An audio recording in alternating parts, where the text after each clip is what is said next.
Welcome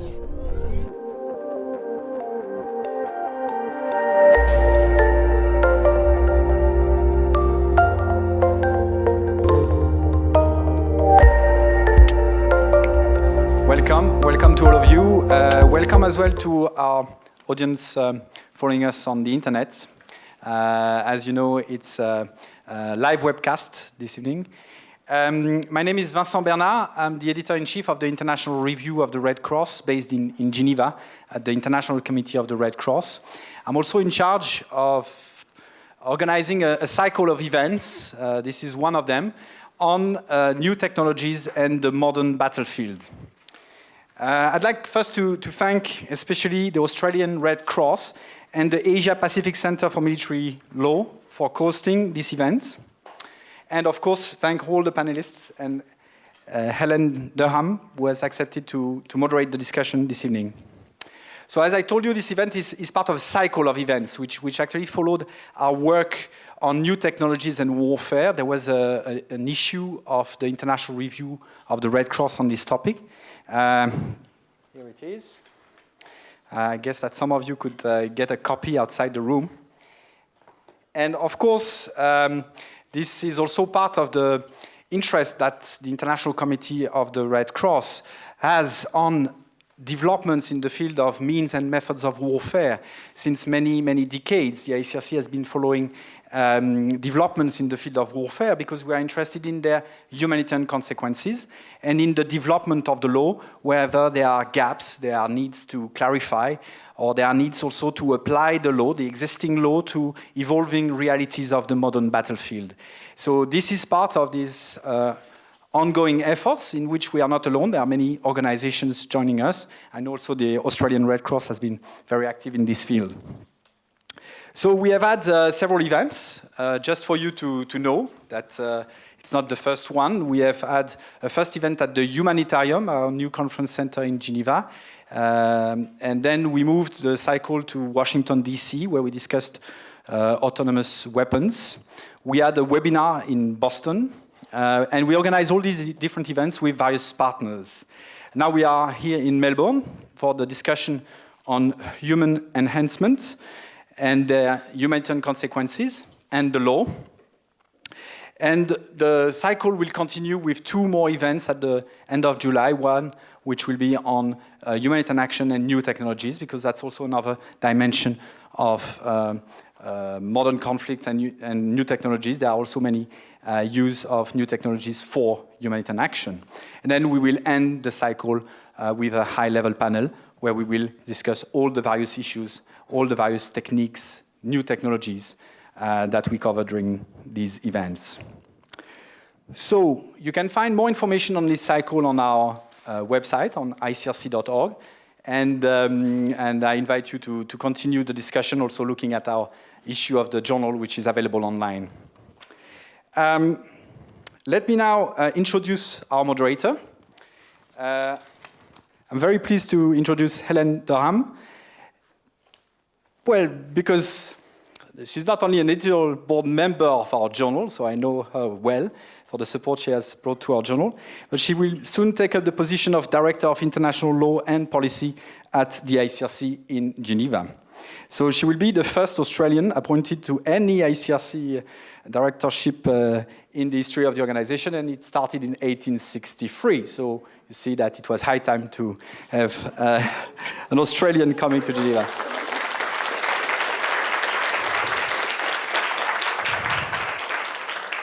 So Helen has worked until now for the Australian Red Cross as Director of IHL, Strategy, Planning and Research, and she's a Senior Fellow at Melbourne Law School. So I will let Helen introduce our panel this evening and present the subject. And well, I'm really very curious to listen to all of them, because this topic has not been the object of much attention. So actually, there has not been much work and discussion on this topic and on its legal dimensions. And I'm quite confident that we will have more and more of these discussions in the future. So I'm really excited about our discussion, and I thank you all for your attendance. Thank you.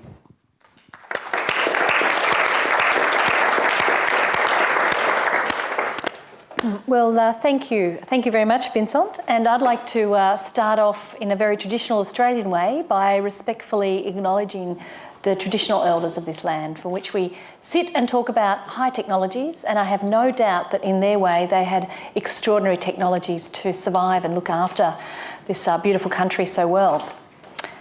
Well, humanity is constantly evolving to heal and to harm. New technologies, human enhancement is something that we would not want to live without. Who wants to live in a world without penicillin or the capacity to have the evolving technology of fabulous coffee machines in the morning that do it really well? Our capacity to use technology to make the world a better and safer place is extraordinary. And I think science nowadays, perhaps more than ever, but certainly significantly, has a big influence over our lives, over the way society is constructed, and even over the way we conceptualise how we deal with each other. But what we're here tonight to reflect upon is how science and technology, and in particular, as was expressed, human enhancement, how does that paradigm play out on the battlefield? How do the issues relate to the methods and means of warfare, as well as the way we look at each other as combatants, so to speak, as arms bearers? How does this enhancement of humanity or human technology actually assist, create challenges, and also provide some really important questions, be they legal, operational, or ethical? It's a great honour to chair tonight's session because we have three fantastic speakers, each of them with a different perspective. If I can start at my left hand, we've got a gentleman who's spent much time and is considering this topic at the moment, Dr. Ryan Livia. I'm not so great with my pronunciation, but Ryan is a senior lecturer at Melbourne Law School, and he's also the project director for the Law of Armed Conflict at the Asia Pacific Centre for Military Law. He's a member of the Emerging Technologies of Warfare Research Group at the APCML. Really important group, and I see a number of members in the audience here tonight that are involved in that work. And what that work is doing is seeking to identify the hostile uses of computer networks, robotics, nanotechnology and others that raise issues relating to humanitarian objectives of IHL, and to evaluate the compatibility of these technology with the existing normative legal framework. So how is this evolving, impacting upon IHL? We'll hear from Ryan first, but I thought I might introduce all three panellists before we got into the discussions. The next panellist is Group Captain Ian Henderson. Now, he is currently the Director of the Military Law Centre and Deputy Director of the Asia Pacific Centre for Military Law. He has a very important role because he's responsible for training, or the legal training, of Australian military lawyers, commanders, and delivering legal training to regional militaries. So a really significant role to play, particularly, I would say, from an operational slant. And finally, we will hear tonight from Dr. Ned Dobos, who is a lecturer at the UNSW in Canberra, and he received a PhD in philosophy from the University of Melbourne in 2009. And he's also worked at the Centre for Applied Philosophy and Public Ethics. So we've got the legal, the operational, and the ethical. And what we want to do tonight is really to encourage debate and discussion. So I'll ask each of our panellists to only speak for approximately 5 minutes to really throw out or lie down the foundations of the key issues in their area, and then we'll be taking some questions. And not only from you lovely audience here, but I also will be taking questions from our online audience, and I would encourage anyone online to send in their question by Twitter. I believe I can do it by Twitter, with the hashtag #NewTech. So we're practicing what we're preaching by utilising new technologies as well as the human interface. But before we got started, I did want us to reflect on two things. One is that we often learn a lot about the future by reading science fiction writers. And in fact, some of the stuff we're talking about tonight is very much in the realms, or looks like it's in the realms of science fiction. But the sobering thing written by one fabulous science fiction writer was the statement that science gathers knowledge faster than society gathers wisdom. So this idea about we can have these fantastic advances in technologies, but how do we harness that and make sure it's embedded in ideas of wisdom and the ideas of what we try to do in the International Red Cross and Red Crescent movement, be it ICRC or national societies, which is really make sure that the humanitarian issues are squarely part of the debate, as well as all these other factors. So some things for us to think about before we go any further, but I would like to ask Ryan to address us on his particular topic, which is looking at some of the legal issues. Thanks very much, Helen, for the kind introduction. Thank you all for taking the time to come here tonight or to be with us virtually. So I'm here to address some of the legal issues involved in human enhancement in the military context. And the difficulty with making inroads into this discussion is perhaps twofold. On the one hand, when we talk about human enhancement, whether it is in the military context or in the civilian context, the difficulty is that there's a variety of technologies that is being used to achieve various purposes. So, for example, we have pharmacological interventions, giving certain drugs to soldiers to enhance their performance. There can be surgical interventions, such as, for example, laser surgery to correct or enhance vision. There's potentially genetic modification, or then technological tools to assist soldiers, such as, for example, systems controlled by brain-machine interfaces, for example, exoskeletons that soldiers can wear to enable them to carry greater weights and travel further. And these technologies or these interventions have different results. They can improve the physical strength of people, enhance soldiers in that way. They can enhance the senses, improve vision, for example, or they can improve resilience. So, for example, allow soldiers to undertake longer missions. So that is one of the problems, the technological diversity. And the other problem results from that, namely there is no discrete conceptual box into which we could put human enhancement in the legal context or in the context of armed conflict. That is because human enhancements are not directly weaponized. We're not talking about drones, for example, which are a new type of weapon system, a new type of aircraft to attack the enemy. We are talking about improving certain qualities of our own soldiers. So the paradigm of the law of armed conflict, which deals, for example, with the principle of distinction, who can be shot at and who cannot be shot at, and the rules of proportionality and protection of prisoners of war, doesn't really lend itself so well to regulating human enhancement. There is one legal instrument, though, that deals with human enhancement in passing in the context of armed conflict. And that is the fourth protocol to the 1980 Convention on certain conventional weapons. And that protocol prohibits certain laser weapons.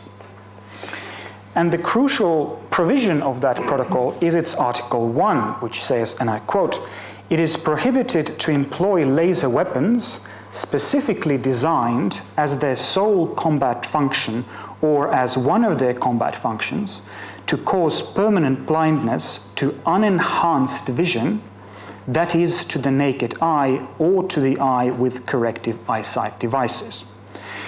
And end quote. And there are various aspects of this provision that we might consider, but our interest in particular is in the notion of unenhanced vision. So weapons specifically designed to cause permanent blindness in unenhanced vision are prohibited under this protocol. And this raises the question, what does unenhanced vision mean? What kind of vision is enhanced and what kind of vision isn't? So the protocol was designed to exclude devices such as glasses, obviously, but also, for example, night vision goggles. But the problem still remains as to what is enhanced and what is unenhanced in the context of vision. Now, normal vision is generally defined as 20/20 or 6/6 on the Snellen chart, invented by the good Dr. Herman Snellen, a Dutch ophthalmologist in 1862. But that's a fairly random measure. It basically means that a person can see at 6 feet or at 20 feet or at 6 meters what a person is supposed to see at 20 feet or 6 meters. So the measurement itself is fairly random. Moreover, the 20/20 vision is not really the statistical average for normal human vision. Let's do a bit of audience participation. How many of the people here either use glasses, contact lenses, or have had some form of refractive surgery? Can you put up your hand? There you go.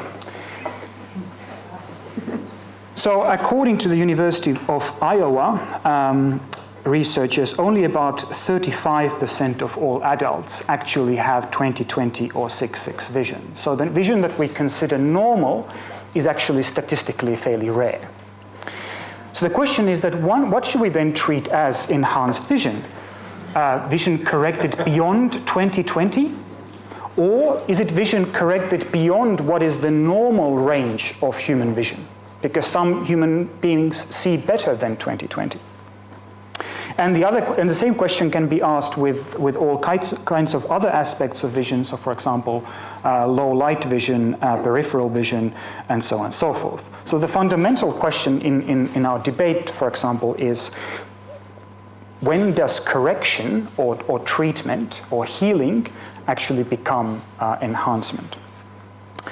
The protocol also points us towards a second issue which has more broader legal implications. So if a weapon is designed to cause permanent blindness in enhanced vision, it doesn't fall under the prohibition of the protocol. So if we actually design weapons against super soldiers with eagle vision, then those weapons would not be captured by that protocol. But what happens if we then use the same weapons against ordinary soldiers? Would that prohibition then capture those kinds of weapons? Because the problem there is that we wouldn't have then developed those weapons specifically to cause permanent blindness in unenhanced vision, but rather to cause blindness in enhanced vision. So the problem is that when we have human enhancement, we will have counter-enhancement technologies, if you will. There will be ways in which the adversary will find ways to overcome the enhancements that one of the parties to the conflict has put in place. And that can lead potentially to fairly nasty technology, which then leads to the question or the issue that, well, even if human enhancement as such may be legal, that is to say not prohibited by the law of armed conflict, do we actually really want it? Or, as this question has been put by Harold Koh, a former State Department legal advisor numerous times in a different context, perhaps this is something that is lawful but awful. Thank you.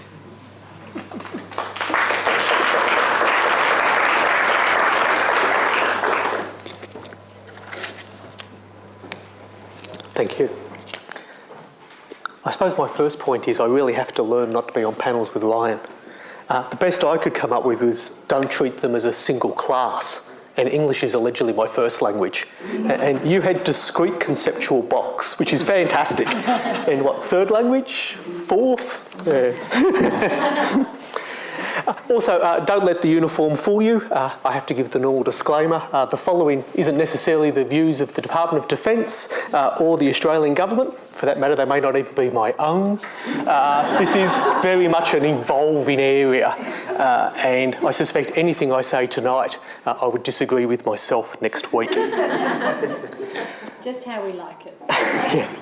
But I would like to make one semi-proper citation, which I can't in the time available, but there's certain members of the audience here from the Defence Science and Technology Organisation. They have been very helpful in me preparing some of these background notes, and I do thank you in particular.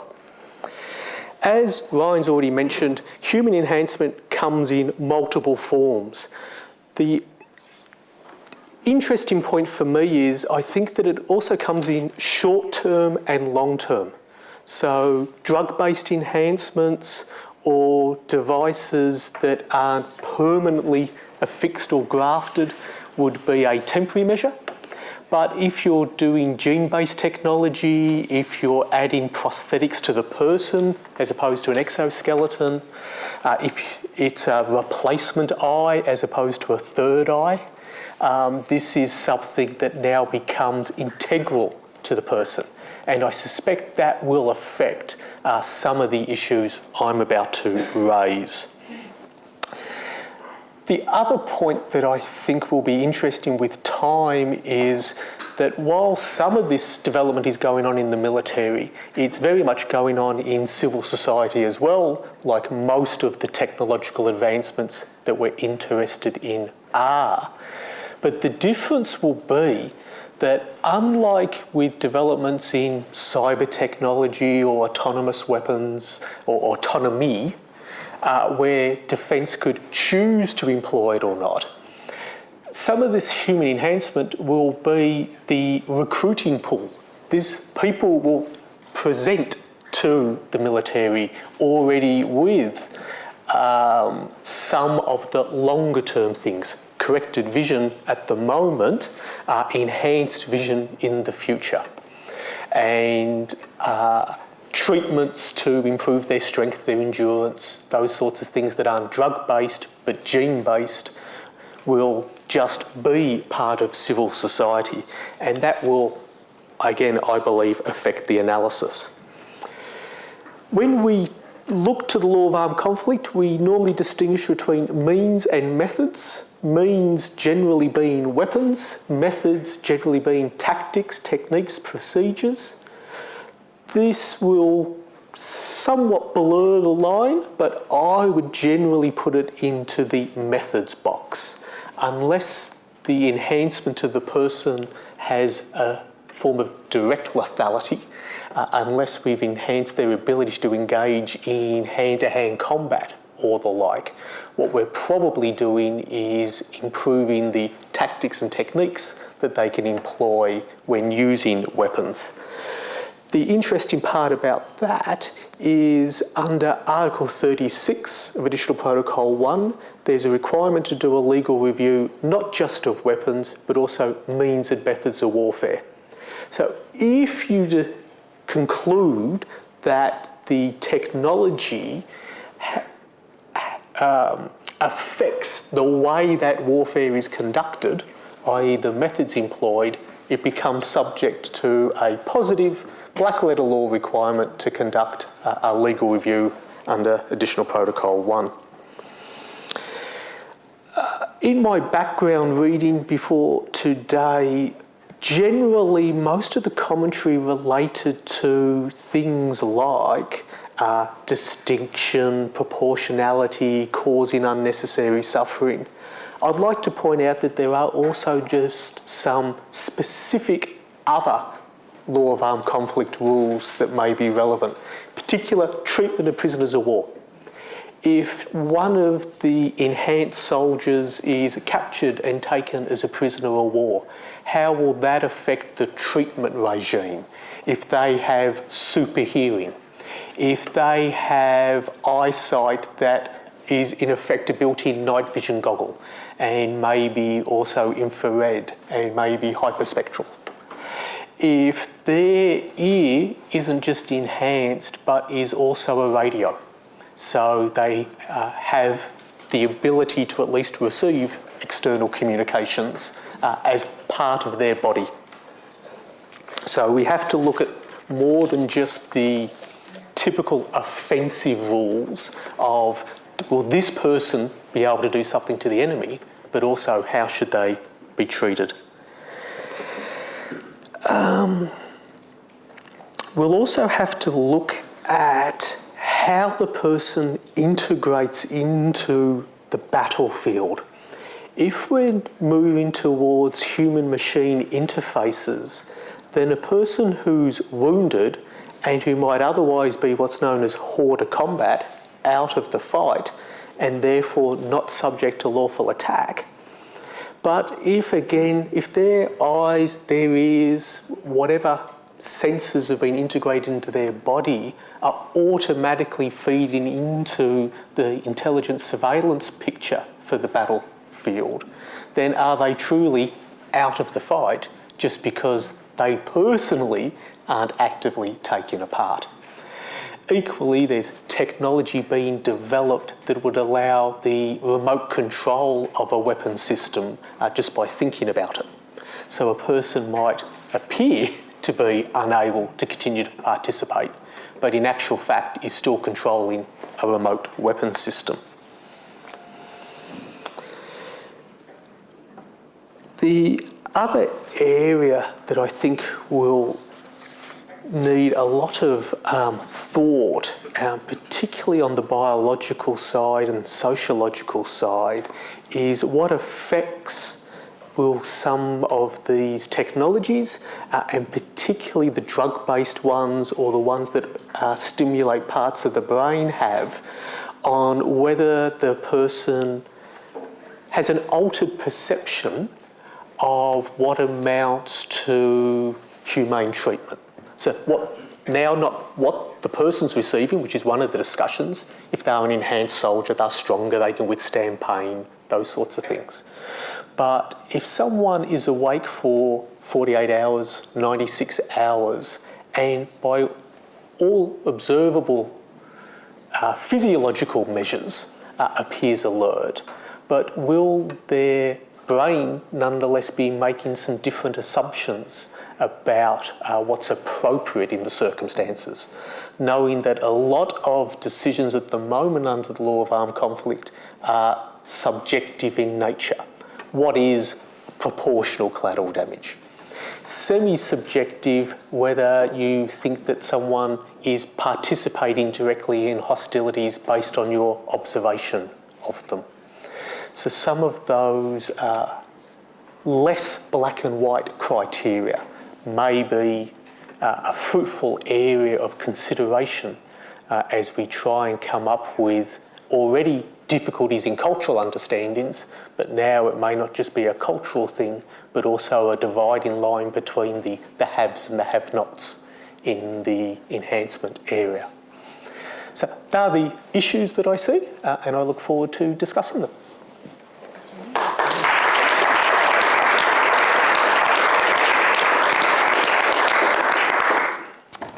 Thanks, Helen. Well, I've got a tough act to follow.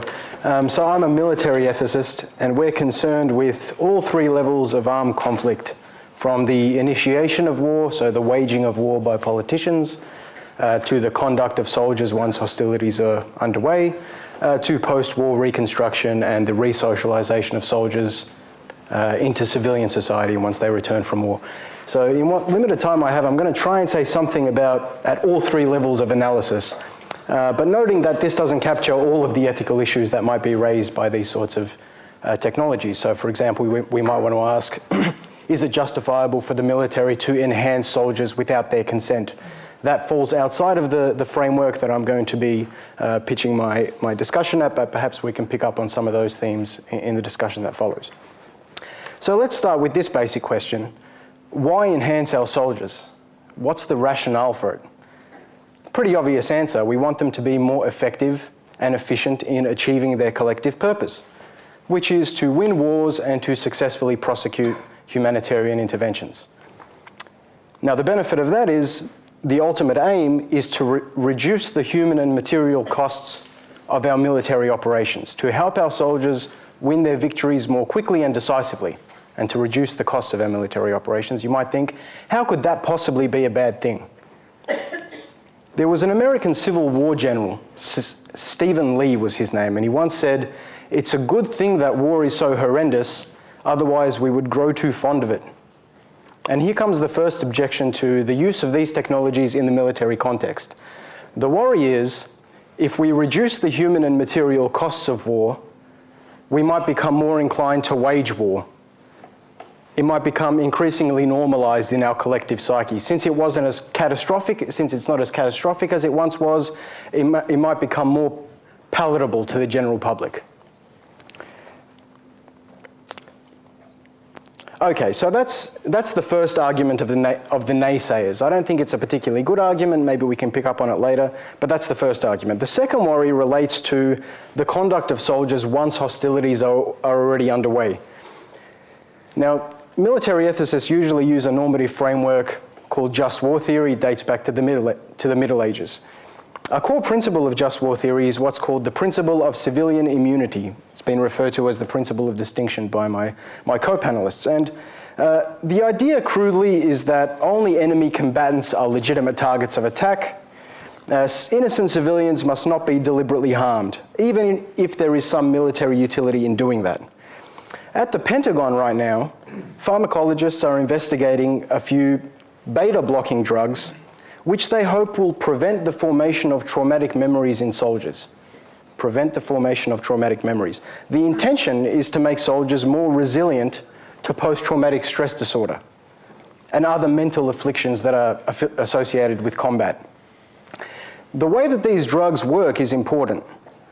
What they do is they silence the emotions, right? So someone takes the drug, then they witness an emotionally arousing or disturbing event. They remember the details of the event, but they have a flat emotional response to the event. So the drugs don't prevent the formation of traumatic memories, strictly speaking. They prevent trauma from attaching to the memory by numbing the emotions. So what's the ethical problem here, or the potential ethical problem?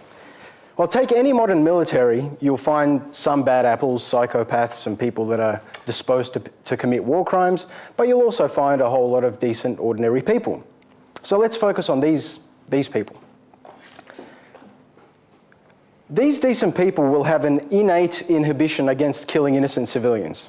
If you look at Dave Grossman's book on the psychology of killing, that's what it shows. In most ordinary people, there's an innate emotional backlash against killing non-threatening members of your own species.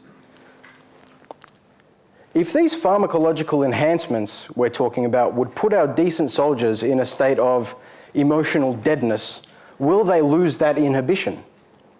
Will they become emotionally indifferent to civilian casualties and therefore more likely to victimize civilians, or at least less likely to bother trying to protect civilians from the horrors of war? But there's another side to this story. A lot of the civilian victimization that happens in war occurs as a result of what is sometimes called battlefield frenzy. And this is where soldiers become emotionally overwhelmed in the heat of battle and commit crimes of rage, they call them. Right? So soldiers lose their heads and start killing indiscriminately. In that case, it may be in the best interests of civilians if our soldiers are rendered unemotional before going to war. I'll leave that as an open question, but my point here is that there are considerations pulling in both directions here. In one way, making our soldiers more emotionally resilient might endanger civilians by making our troops more indifferent to human suffering, but in another respect, these enhancements might help protect enemy civilians. Okay, so I've said something about the resort to war and about the conduct of soldiers in war. I'll say something about post-war resocialization of soldiers into civilian society. And the key point here is that every soldier is a potential veteran. We want them to survive and to be reintegrated into society, and even to have a post-military civilian career. Now, suppose that before sending our soldiers off to battle, we use gene therapy or pharmaceuticals or neural implants that enable better data retention, faster information processing, improved vision, whatever the case may be. Years later, these people come home from war and enter civilian society. More specifically, they enter the civilian job market. And they're competing for scarce jobs. And they're competing with the likes of you and I, ordinary, unenhanced people. So now the question is this a fair contest? What happens to notions of meritocracy and equal opportunity and a level playing field and a fair go when we have in our midst this new class of cognitively enhanced citizen citizens competing for jobs and contracts and university placements.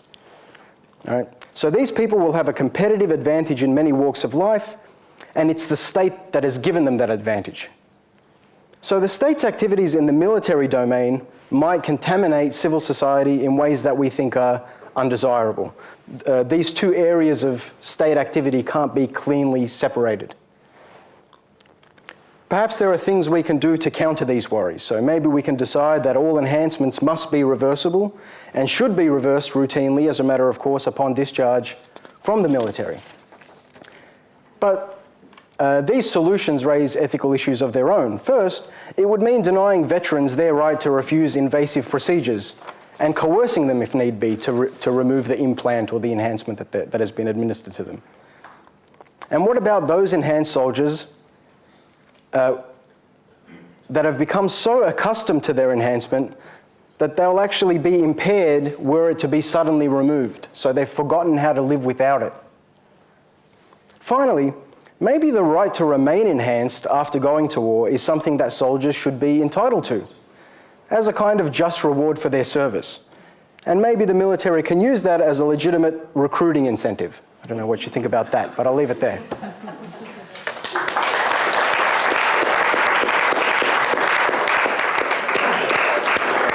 Well, thank you so much to the three panellists. I think obviously so many more questions and answers were raised, but I think that capacity to explore an issue in some detail, not to get, if I may say, a soundbite or a Twitter or a short snap of information, to actually spend some time hearing from people who have reflected on this, I think is one of the really, really excellent things about the International Review and this series of events.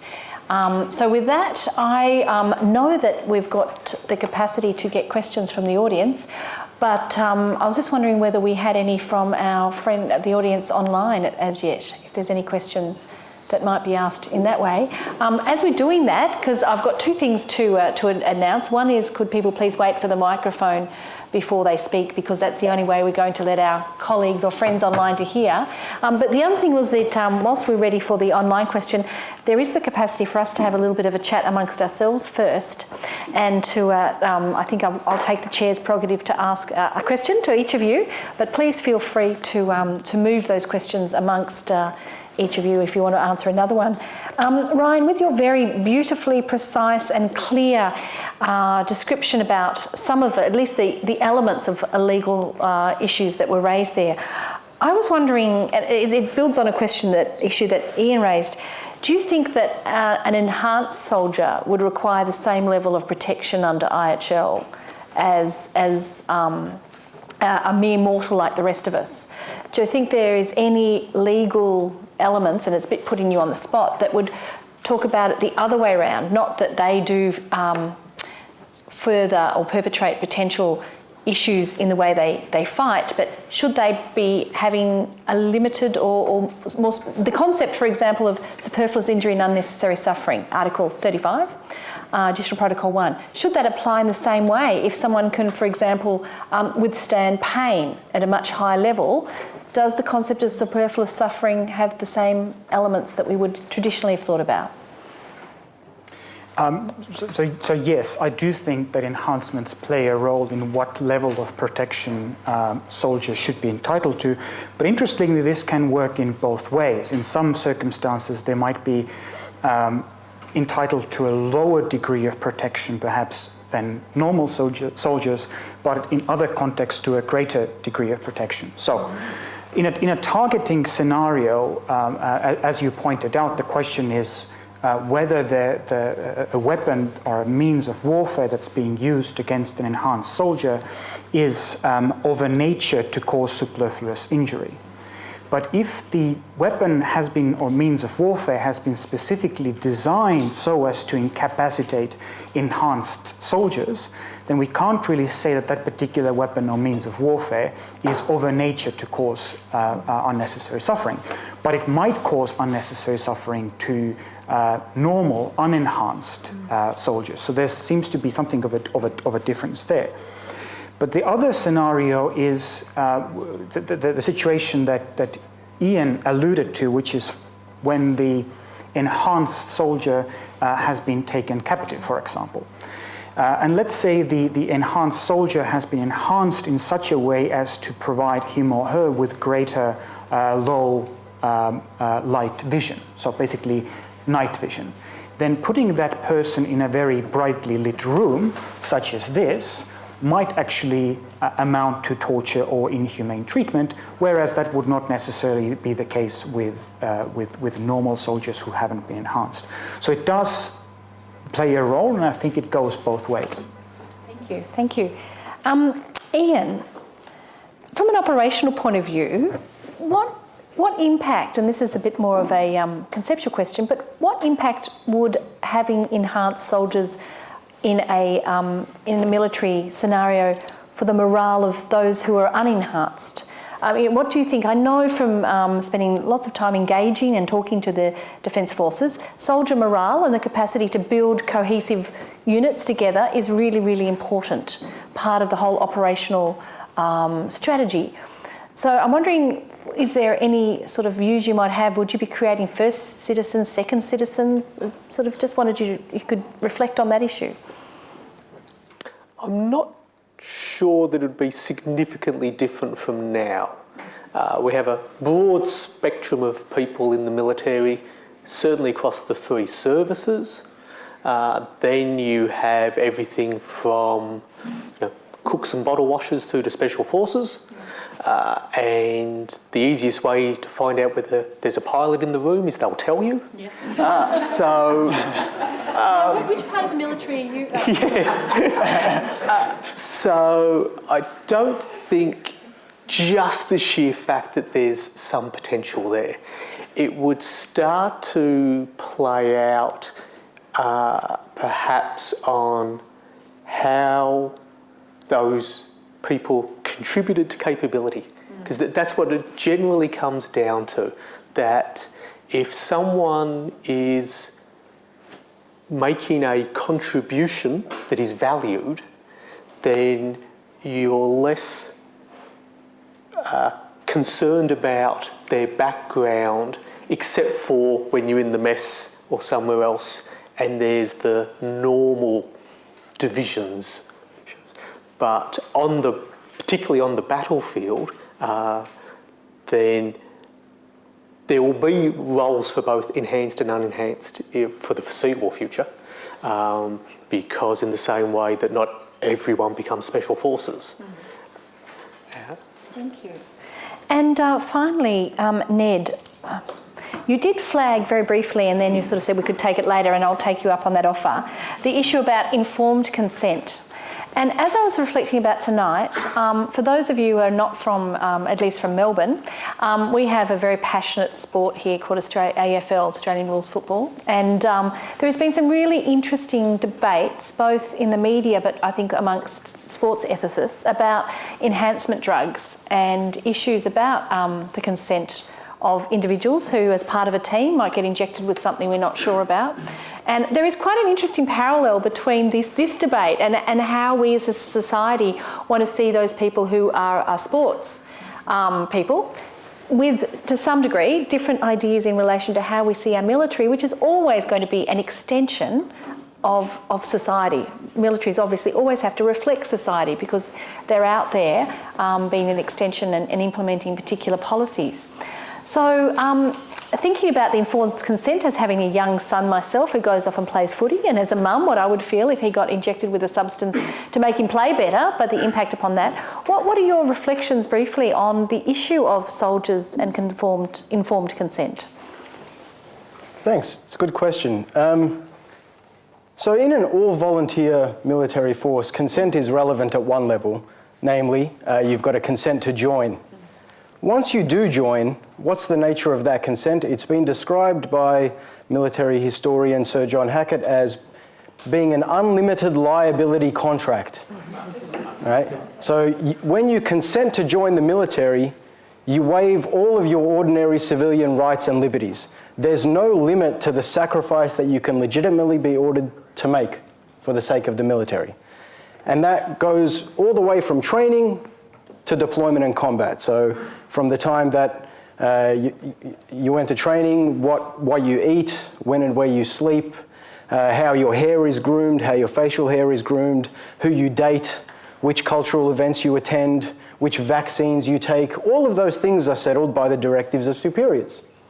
When you go to combat, think about this as a stark contrast between what we find in ordinary civilian occupations and the military. In ordinary civilian occupations, part of your right to occupational health and safety is the right to refuse imminently dangerous instructions. So if your boss says to you, climb that scaffold, there's a cyclone, it's unstable, you know you're going to die if you climb it, you can always legitimately resist, and the law will protect you. In the military, by contrast, you only have a right of conscientious disobedience, meaning if your commanding officer tells you go and machine gun those civilians, you can refuse that order. But you can never refuse an order on grounds of personal safety or self-preservation. So if you're given an order which requires that you make the ultimate sacrifice, as they call it, so you're given an order which, if you follow it, you know you will die, or it can reasonably be expected, you're not allowed to refuse. You're not allowed to refuse that order, right? Now, it seems to me that if we think that that's a justifiable arrangement, and many military ethicists think that it is. So, for example, if you read Michael Waltz's Just and Unjust Wars, he runs this line. He says, when you enter the military, you surrender your rights, or more specifically, you exchange your human rights for war rights. All of these rights that we civilians have, you jettison those, and what you get is a right to kill other combatants and a right to be treated as the conventions require if you're captured and made a prisoner of war. But that's it. Now, my answer to your question would be, if we think that that's a legitimate arrangement, if we think that soldiers can legitimately be ordered to follow suicidal directives, it seems to me strange to then say that there's some unique ethical issue that's raised by ordering soldiers to subject themselves to this enhancement. So if soldiers can legitimately be ordered to make the ultimate sacrifice, it seems that it logically follows that they can legitimately be ordered to make sacrifices beneath the ultimate sacrifice and to take risks beneath the ultimate sacrifice. So if we think it's legitimate to treat soldiers in the ways that we currently treat them, I don't think that there's any real unique issue that's raised by enhancement and forcing enhancements on soldiers without their informed consent. Having said that, you might not agree with the current arrangement. You might think that this is terribly problematic and archaic to treat soldiers as though they're instruments that lose their humanity by signing a bit of paper. But then your problem has nothing to do with enhancement specifically. You've got a more general objection, and this would be a part of it. And I fall into that latter camp. I wrote an article for the Canberra Times last year challenging this idea that soldiers surrender their rights, and actually got a lot of stick by the person that's now Chief of Defence, Mark Biskin. So you can chase that up in your own time. It's entertaining, I promise. Right, well, thank you. Once again, the panellists have shown their capacity to reflect on these things. But now's the chance for you as the audience to actually either, if you could be very brief, give your own brief views, or ask a question. But I might see if I can go to anyone online first. My colleague Leonard will be reading the online input. Yes, thank you, Helen. We do have a couple of questions online, so maybe I'll take one first and see how we go.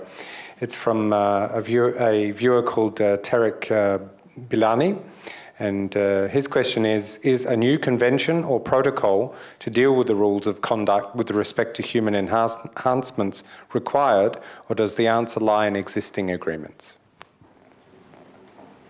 Anyone like to... I have a preliminary view, which is because human enhancement can't be treated as a discrete conceptual box, the answer has to be no. Because unlike something like a blinding laser weapon where you were looking at the effect, anti-personnel landmine where you could at least look at it as a single type of technology, here you're looking at such a broad range that it would almost be impossible to group it up. But that's not to say that there won't be a need to identify potentially new laws for certain classes of technology. But I don't think we can treat it as such a homogenous group that you could come up with one treaty or protocol. Thank you. I might actually just take one more online if that's possible.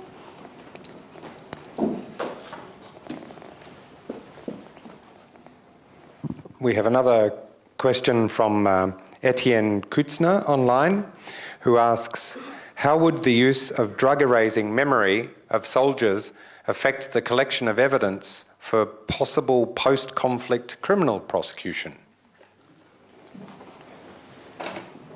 Over to the panel. Very dramatically. So yes, it certainly would affect the capacity to collect evidence, but perhaps the issue goes even deeper than that. What would then be the capacity of people who have taken these drugs to be punished for their actions? Because criminal law is fundamentally based on the idea that a person understands, can tell right from wrong, and will be able to tell at the point of a trial and a punishment what they are punished for. And that is the reason why we don't punish people who have a certain mental defect that prevents them from fully participating in their trial. You have the same case here. You might then be punishing a person who has absolutely no concept about what they did wrong. They have no recollection of what they did. And the question then is, would that be just to the individual accused? But of course, the practical problem would be, of course, with these drugs that people simply do not remember what happened and have no clear recollection of a particular incident that might be subject to criminal proceedings afterwards. Did you want to come in? Please. Coming on that, I remember when I was studying philosophy, some of the bioethicists will draw a distinction between being a human and being a person. So there is the kind of genetic makeup that makes you a human being, a member of the species Homo sapiens, and then there's all of the personal attributes that make you, you, right? And we might get to a point, depending on how far you take these kinds of memory wiping technologies, where you've wiped so much of this person's memory, you've wiped out so many of their unique attributes and traits and habits and dispositions, that it's no longer the same person that you're dealing with. Right? You now have a new person. That person occupies the same body. It's the same human, but it's a different person. And that would raise a whole other set of issues to do with punishing. You wouldn't simply be punishing this person for things that they don't remember. You would be punishing this person for crimes committed by somebody else, right? That happens to occupy their body. And this is something in the distant future, presumably, if we even get to that point. But that's something I might add. Great, thank you. Audience, anyone in the audience? Up the back there. And as I said, if you don't mind waiting until you get the microphone, we can record you in all the glorious technology. Hi, thank you to the panel. I don't want to paint myself as a doom and gloom speculator here, but given that obviously a lot of these proposed human enhancements are inherently dual use, do you think that there should be significant concern that with the increased prominence of private military contractors on modern battlefields, that the presence of enhanced warfighters might become fait accompli, and that it may not be a matter of whether or not it's legally regulated, it will just happen anyway? I think almost certainly for the reasons that you've mentioned, in the same way that the problem with bans versus regulation is when things get banned, it gets pushed into the underground black market. When things are regulated, there's some control over their use and dissemination, shall we say. So, as you indicate, given that the technology is likely to evolve and develop anyhow, then the better approach for a number of reasons, not least of which will be the individuals themselves. So, they're not subject to black market material. But I think we should also be thinking about it that it's not as though all the things we're mentioning are inherently bad. If you have a better, less fear on the battle space, then you're hopefully less likely to shoot someone who's low threat if you have a better opportunity to reflect first. If you have enhanced senses, then again, you might have better observation, better hearing, again, better able to detect friend from foe from civilian. So we shouldn't approach the issue from, well, there are all these concerns, so let's stop it, rather like a lot of military technologies, or technologies that are also adopted by the military. It's a matter of working out how can it further enhance both military performance, military necessity, and compliance with the law of armed conflict, IHL, rather than trading one off for the other. I think the observation about private military contractors is an important one because it brings us back to one of the points that Ned made earlier on about the question whether enhancements should be reversible. Because if you look at where private military contractors often get their staff, they get them from the National Armed Forces of States. So basically retired soldiers take up employment as security guards with private military and security contractors. So there will be a flood of that technology, if you will, away from the National Armed Forces to various private contractors, the ex-soldiers' enhancements will then be put at the disposal of the highest bidder, if you will.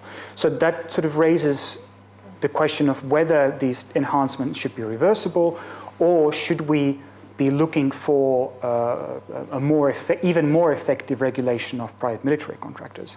And to add one more nuance to that, states have in place fairly elaborate regimes controlling defense exports. So control measures for taking military technology out of the country. So if a company in Australia wishes to produce goods that have a military purpose and export them overseas, they need to get a license. What about an enhanced ex-soldier? Should the travel abroad be licensed? Because the person has capabilities or inbuilt technology that has a direct military purpose.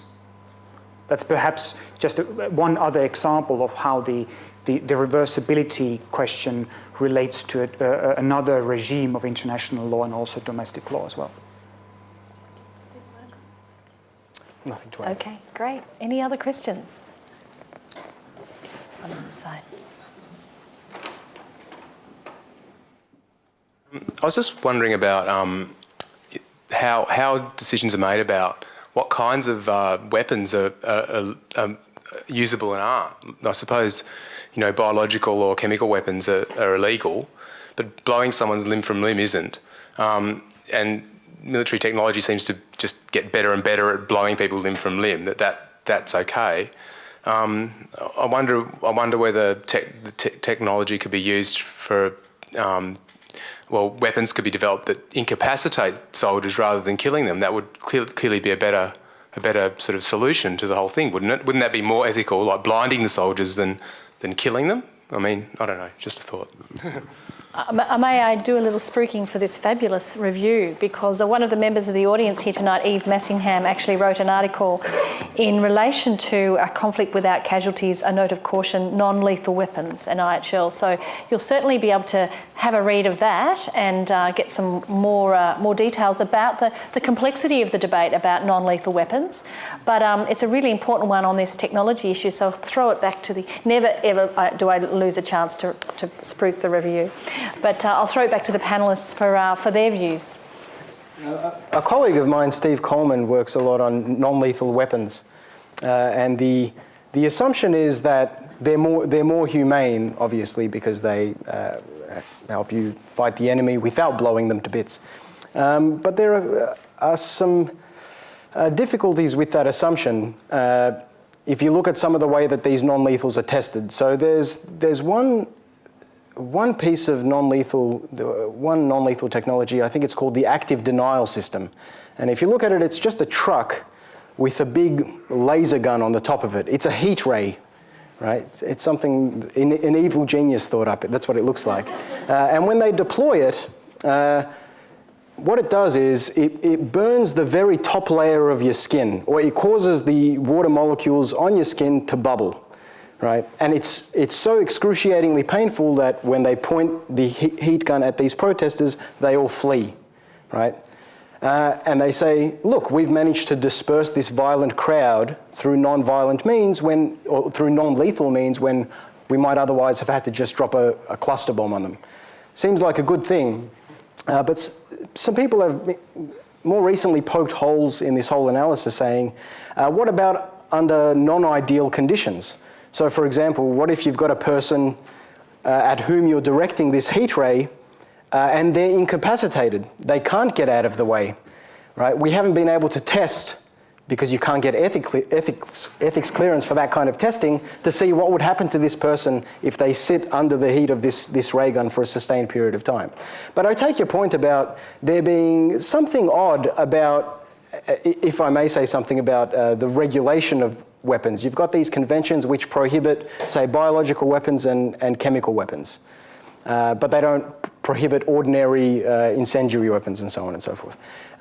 There was an article written recently by a guy called Fritz Alhoff pointing out the inconsistencies in this, or the puzzling logic of some of this. So you might, if I understand correctly, there's a particular biological or chemical weapon or a weapon that produces something called a brown noise. I don't know if anyone's heard of this, but you deploy this weapon at the enemy and they lose control of their bowels, right? And now they want to run off to the bathroom or whatever. And so you take them out of action or the combat, right? According to the current legal regulations, apparently, this sort of thing is prohibited. So it would be preferable legally to kill this person rather than to make them run off to the loo. So there seems to be something odd and something puzzling about this arrangement, if I've got that right, but maybe the other panellists can clarify if I've got the details right there. I know little of the brown weapon, but I'd say that the driver for weapons regulation and weapons banning is two-track. One is preventing harm to civilians. One is preventing unnecessary suffering to combatants. And it has to be kept in mind that weapons are prohibited or regulated for either, or sometimes both, but for two different reasons. It's a state function. At the end of the day, it's states who negotiate treaties. But if you look at chemical biological weapons, there's a broad concern about the spillover effect onto the civilian population. Same with anti-personnel landmines. If you look at blinding laser weapons, that's a weapon that was specifically regulated for its effect on combatants, which did leave the option of killing them rather than blinding them. But it's important to draw the distinction between the two reasons. Otherwise, it can be confusing as to why does this particular treaty exist and not that one. But then ultimately, because it becomes a matter of negotiation between states, a lot depends on the view of military utility at the time or the public perception at the time. Has a war just occurred or not? So how much interest the various governments around the world have. But I will say that my speciality is in applying the law of armed conflict as opposed to creating it. If I can just make a couple of further observations on that. One problem with non-lethal weapons, and I'm sure that argument is much more eloquently made in the International Review, is that they are often not non-lethal. It's a question about dosage. So how do you actually prohibit a particular chemical agent only in doses that are lethal and not in doses that induce sleep, etc. So there's a practical difficulty in trying to get this create this sort of multi-layered regime where a particular chemical is used when it produces certain kinds of effects. And of course, the effects of a particular chemical are very difficult to predict at any rate. And the other observation I would make is that treaties that prohibit particular types of weapons often do not follow strict logic. Part of the reason is what Ian just pointed out. There are strategic concerns involved in banning or limiting the use of a particular kind of weapon. And another point, and I apologize to those of you who have heard me go on and on about this before, is that some means of warfare are not banned because they are inhumane, but they're banned because of certain other considerations. And one of the considerations that I would highlight is military honor, or chivalry as it used to be called. So for example, the prohibition of poison, which exists in the modern law of armed conflict, and which has expanded to the prohibition of chemical and biological weapons, has a far longer history than the notion of humane warfare as we understand it today. So it goes back further into military practice, and it was originally tied to the notions of what is an honorable way of attacking the enemy. So some rules of the law of armed conflict or arms control law can actually better be explained by the strategic and historical considerations rather than by the actual implications on humanity of the particular weapon. And if I may take the prerogative as a chair, I think the question you're asking is a really important one, and I'm sure all of us in the room who are IHL lawyers would have never sat through a dinner party with someone saying, I don't understand it, you can machine gun down someone but you can't use a landmine. I think what happens often is a confusion between the laws to war, the use of force itself, and the laws in war. Because if gloriously we could actually ban all machine guns and all guns, then you're talking about actually banning the essence of use of force and conflict itself.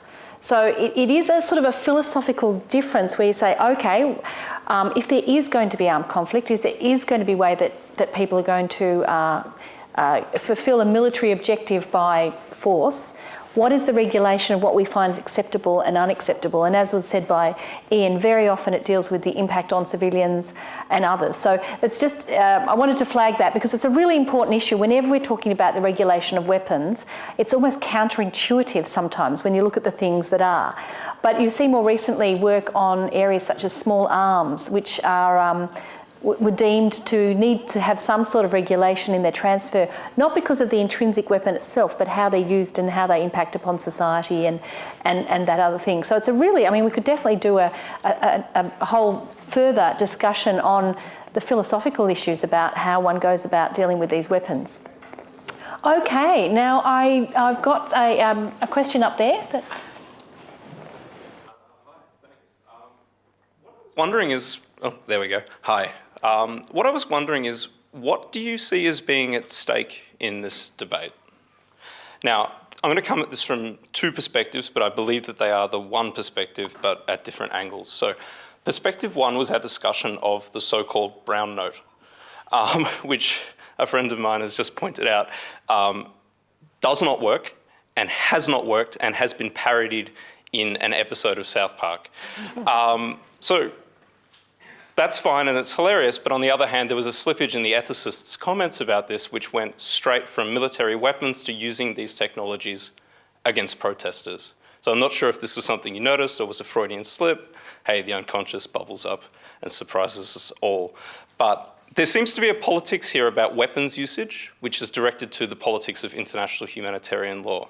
Point one. Point two is that we're talking about human enhancement, and we haven't yet really talked about what it is that constitutes a technology, nor what it is that constitutes a human enhanced by that technology. And these are the questions which have been buzzing in my head, right? We've used human enhancement technologies in various forms for as long as there have been humans, right? Let's take something like weightlifting as a technique or a method which enhances the human who applies it. Let's also take military drills as a way of enhancing the way that humans cooperate together. We could also add playing music together as another version of the same. So given that we live in a world where the Joint Strike Fighter doesn't quite do what it was supposed to do, and Robocop doesn't quite exist, what is it that we're talking about in the view of the panel when we're talking about human enhancement? Are we talking about peptide use? Are we talking about a continuity of strategies and tactics for improving the human and improving modes of doing warfare? And what are we talking about when there's an easy slippage between talking about the human and talking about the object against which these weapons and these increasingly weaponized forms of being human are employed? Thank you. Fabulous. I will throw this over to the panel. Before I'll do that, I'll just let you know, I got a little list here as the chair of some of the examples of the use of enhancement that I might flag to allow my colleagues to have some thinking time. Just some examples. Some had been mentioned by the panellists, but the use of pharmaceuticals and dietary supplements to improve operational performances, which, we all sometimes feel like we need a Barocca, but I think this is at a higher level. The use of neuroscience to develop telepathic communication abilities and improve stress resilience. So there's obviously a lot of research going on in relation to that. What's called the geoskin, which is a use of synthetic version of animal systems that is working towards replicating the capacity for the ability to scale up walls vertically without having to use ropes or ladders or other things. So there's some research going on in relation to that. And the capacity to improve soldiers' ability to analyse visual data by assisting them to identify visual threats. So some of it moves along the continuum of whether it be, doing push-ups and parading for hours and learning to stand very still. And others really does move much more beyond the capacity of how we are using things such as nanotechnology, which is quite advanced in the very quick moving of molecules, if I can put it bluntly, which almost creates at times elements of invisibility around the edges. So very good question. We should have probably defined exactly what we're talking about right at the start, but I think the idea about the continuum and the spectrum is an important one. So I thought I'd throw it over to the panellists for some reflections on the questions. At least from my perspective, when asked to be on the panel, the distinction I drew in my mind was between something that basically is achievable by people without the benefit of specific technology and something that moves beyond that. So going from the uncorrected vision to something that just isn't achievable, so seen in a spectrum that isn't available to the human eye, having a radio in effect built into your ear, and moving again beyond something that can be broadly achieved with normal drugs to direct electrostimulation of the brain in ways that generally weren't envisaged, at least, for the purposes of the law of armed conflict as it's developed to date. So it's not so much for me about the specifics of the technology as more when we created rules and, for instance, said that when someone's taken prisoner of war, you're to leave them with their clothing and their normal equipment. Well, what if that's been fused into them so you can no longer take their battlefield radio off them easily? Therefore, noting that we have said, it's not a single class, rather it's, okay, if I was asked to do a legal analysis of this, what distinguishing characteristics would I be interested in? Same when we've looked at other technologies like autonomous weapon systems and the like, where you're not interested generally in the weapon, but how the decision to employ that weapon's being made. You've got to find the thing that's legally significant. I'm certain that for different purposes, there'll be something that's more ethically significant. And therefore, we won't always be approaching the question from the same angle, because what's of importance to myself doing a legal review will be different from what's important to providing ethical advice. And that's why you have two different people talking on the same topic. I fully agree with your point that the concept of enhancement is a tricky one, and that was something that I tried to get to with my examples earlier on. But just to elaborate on that a bit further, I mean, it's difficult to tell enhancement apart from certain other things that we do. So where does the line go between enhancement and mere tool? So for example, a night vision device used quite commonly in the armed forces, is that a human enhancement, or is that merely a tool? But what if we manage to build that same capability into the person? Would then that make it an enhancement? So there's a question about how close the person actually is to the device and to what extent the device is being integrated. There's the problem of where does correction or treatment become enhancement. The classic example here is vaccination. Is vaccination against some disease unknown in Australia, when we provide vaccinations against that to Australian soldiers, is that enhancing them, or is that a form of preventative therapy? And finally, the question about weightlifting and building muscle mass. There's probably a line somewhere between being very diligent in going to the gym and taking steroids that sets sort of normal training apart from enhancement. Where that line goes is a sort of it's an interesting question, but I tend to agree that the line shifts depending on what the legal question is that we're trying to answer in particular circumstances. Great, thank you. We might take, if we've got another one online. Yes. Okay, great. And I do encourage people to hashtag new tech if they wish to ask one.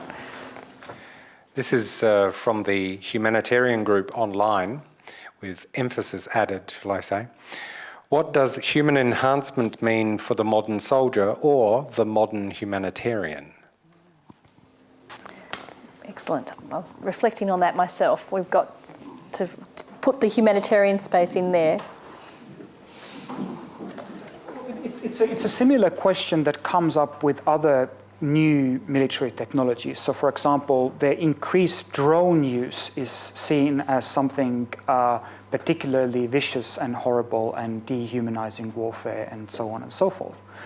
But it's also possible that some modern technologies will make it more likely for states to engage in various humanitarian operations, such as, for example, peacekeeping or peace enforcement operations where there's a danger to the personnel of the state involved in these missions.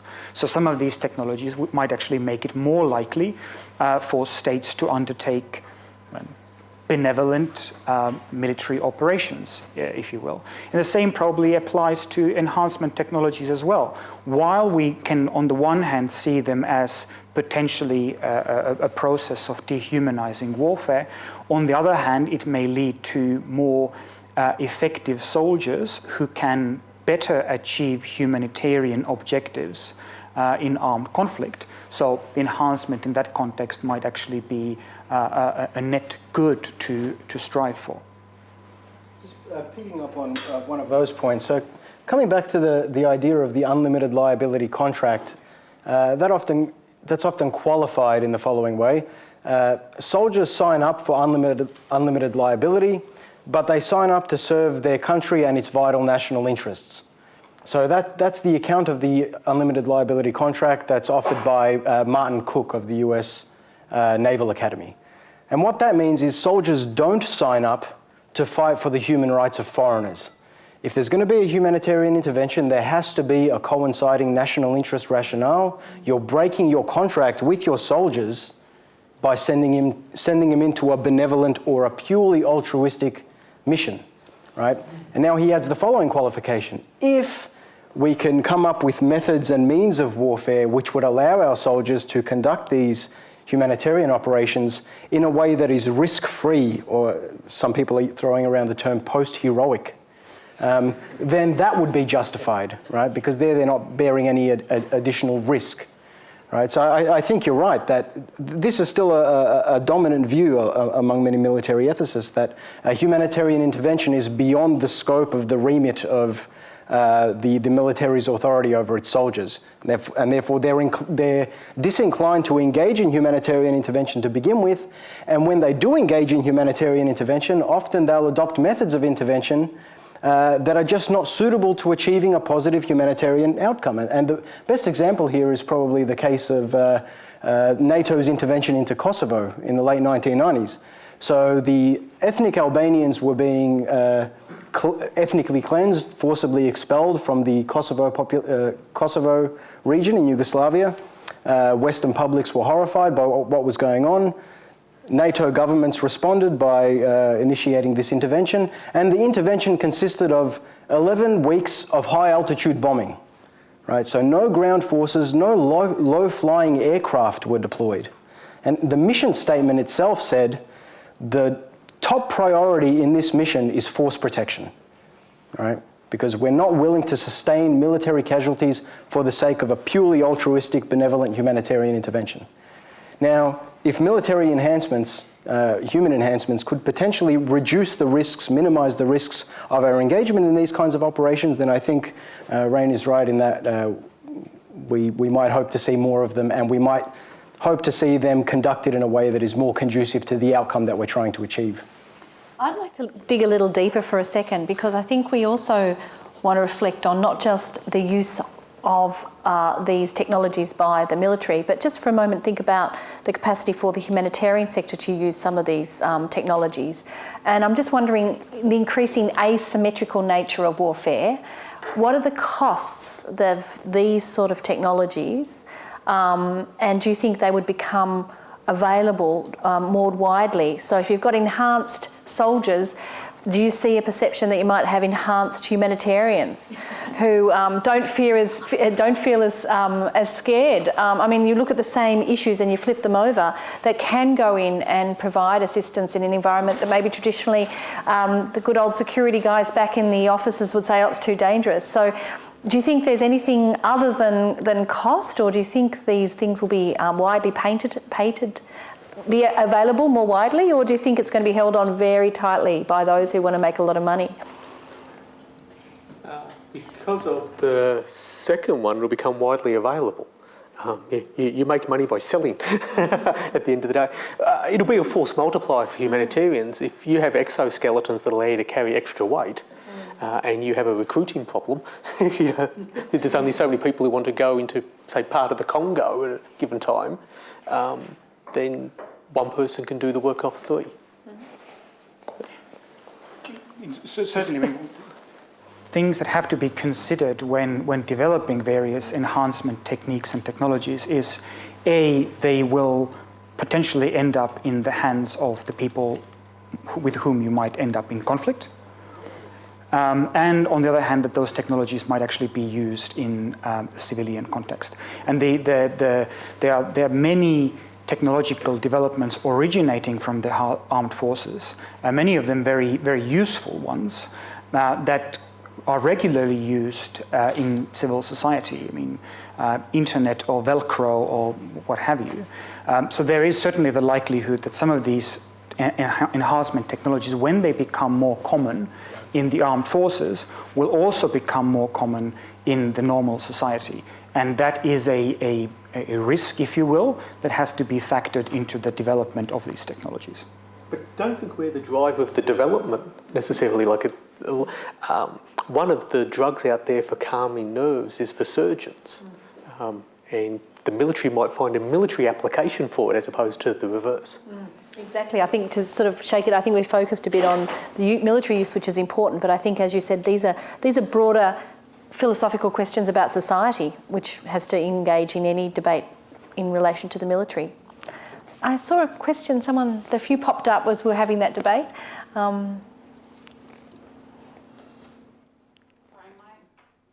Hello. Oh.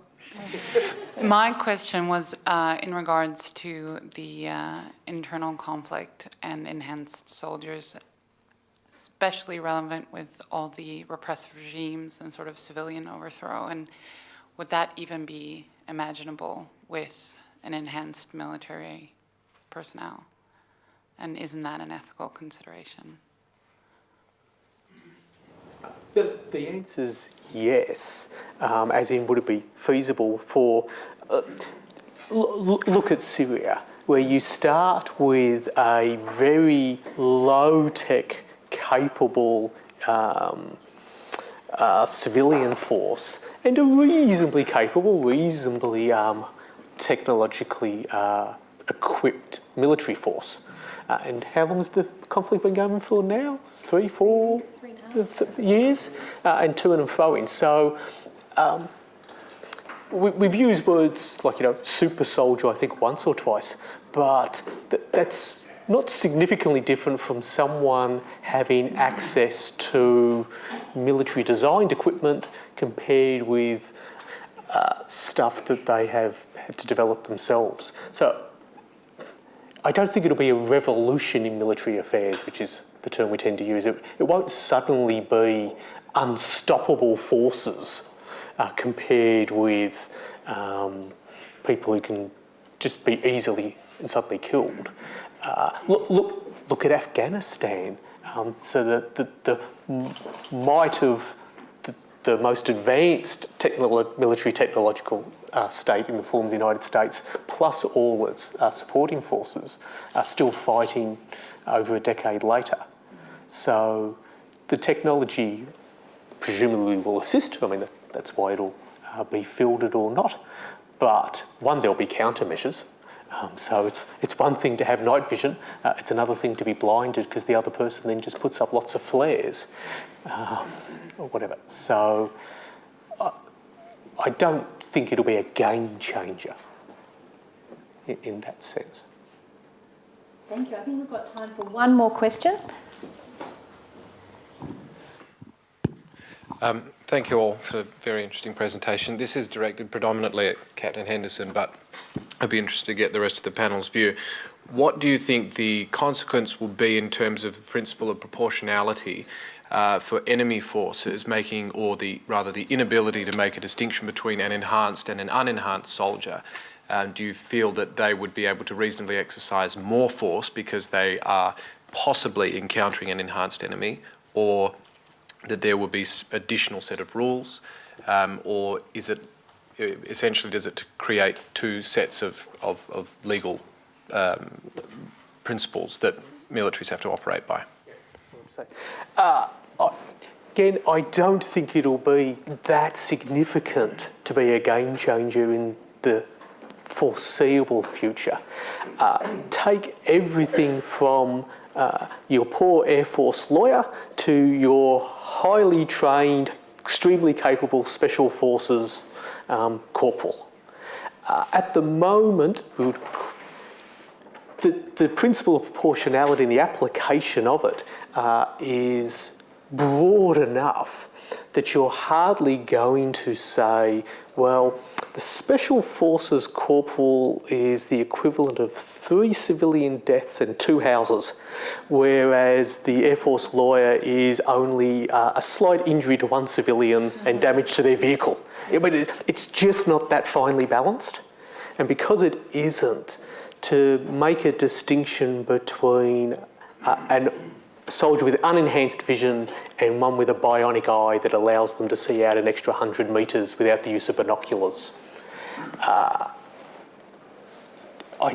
don't see being that significant. So that's why I, to some extent, am more interested in some of these other rules rather than the distinction rule and the proportionality rule and the unnecessary suffering, because they're broad enough in their application to be flexibly applied already. Until we reach the point of a full-on RoboCop. Until it's at the point where that one person represents the equivalent of a full battalion otherwise. But why we're just talking about someone having a radio in their ear or the ability to operate for 48 hours without sleep, but still have a high cognitive ability. That's just not, it's quantitative in a small amount, but it's not a big qualitative change. Thank you. Great. Well, I believe we're going to have someone come and say thank you. Is it our new Director of International Law and Policy from Australian Red Cross, Dr. Phoebe Wynne-Pope, is going to conclude the evening for us. But can I say, and I'm sure on behalf of the panellists, we're really, really delighted that not only do you listen, and I couldn't see anyone asleep, and I don't know out there in Cyberland, I suppose you could be snoozing off, but the quality of the questions and the engagement was really exciting. So thank you everyone here and out there in the virtual world for really engaging with us. I think it's been a lot of fun, and we could go for many hours, but then we'd probably need those drugs that keep us awake for 48 hours. We could take them and really talk about it, but perhaps not. So I'd like to pass it over to Dr. Wynne-Pope. Thank you very much, Helen. I think we should be sticking to the Brockers probably, just for now. It's my great pleasure. It's always such a lovely job to do the thank yous at the end of the evening. And I want to particularly thank all of our online participants who have been sitting there. I know it's always difficult sitting at home and not being actually in the room and getting the feeling of interest. And I think that some of the things that our panellists have talked about tonight have certainly opened a lot of eyes to a lot of the new issues around new technologies, and I'd really like to thank each and every one of you very much for your contributions. I think that the legal, the operational and the ethical dilemmas that are facing, that always face armed conflict are enhanced, maybe not artificially, but enhanced in any case by some of these issues. But we can remember that the people that are being enhanced are still people, and we can always bring many of the issues back to the fundamental principles of international humanitarian law around distinction, about identifying lawful combatants and non-combatants and civilians and people who are able to be the principles around these things, and remembering that enhanced humans are still at their core going to be human. I'd like to really thank the ICRC for putting on this series in Melbourne as part of their international series on new technologies and armed conflict, and to finally thank, if we could all thank our super panellists, and wish Dr. Helen Durham a great time. We're losing her in Australia to the ICRC, and she's off to Geneva. So we'd like to thank her especially for participating and hosting this panel just before she departs. So thank you very much to all our panellists.